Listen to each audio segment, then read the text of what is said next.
Sir Glenn, ano naman po ang madalas na nagiging problema ng mga baterya? Okay. Number one na dito yung omido, yung mga white residue na makikita mo dun sa ating battery. And then number two, yung corrosion. May corrosion din yan.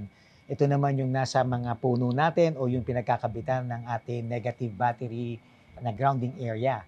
And then number three, yung problems sa ating alternator. And then number four, faulty connection or loose battery terminal. At number five, yung hindi paggamit sa sasakyan natin. Kung yun po yung mga problema ng baterya, ano naman po yung mga solusyon sa mga problema sa baterya po? Okay, number one, pwede natin linisin yung umido. Pwede tayong gumamit ng tubig at saka ng brush. Pwede rin gumamit tayo ng Coke. Makikita mo madidissolve yung umido niya sa battery. And then number two naman, pwede natin check yung electrolyte levels o yung tubig ng battery. Kasi pag ang tubig ng baterya, low level nga, masisira siya kaagad. Then, i-check din natin yung charge niya and lalo na yung state of health niya. Okay, tandaan nyo guys magkaiba yung state of health sa state of charge. Sir Glenn, ano po ba yung pinagkaiba ng state of health sa state of charge? Yung SOH, ito yung state of health. Usually, hindi porkit mataas ang SOH at meron pang SOC.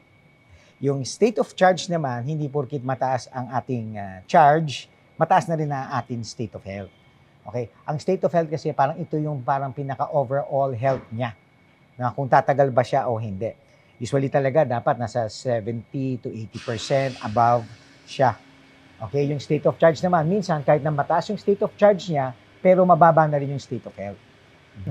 Parang battery ng cellphone natin. Di ba pag bago siya, tumatagal 5 oras, 6 na oras. Pero pag luma na siya, kahit na 100% siya, minsan 1 hour na lang. So yun ang difference. And then ang next naman natin, iwasan natin ang mga short rides.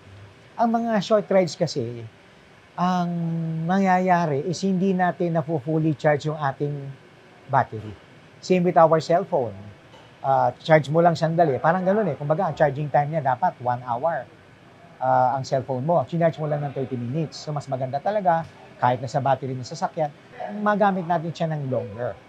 Number 5 naman, siguraduhin natin na secured yung battery natin.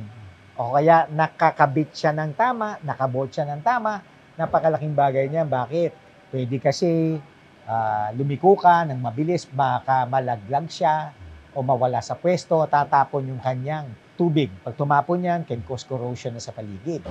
And number 6, pag nakahinto tayo, patay ang makina natin, turn off din natin yung aircon natin, hindi yung naka-fan pa tayo. Marami kasi ganun, makatipid ako sa gasolina, patayin ko yung engine. Pero nakabukas naman yung kanyang fan. So yung ganun, hindi rin maganda sa battery natin yan. Oo. Maraming salamat ulit, Sir Glenn. Napaka-informative nyo talagang kausap. Para kayong the walking mechanic na Hindi naman po. Dahil ang dami namin natutunan. Kayong mga manibela, sigurado maraming kayong natuklasan para hindi kayo tumirik sa gitna ng inyong paglalakbay dahil sa inyong baterya. Kaya baka may kilala po kayo na di-discharge ang baterya. I-share nyo na itong video para maiwas aberya. At don't forget to like and follow and subscribe sa ating official Manibela accounts.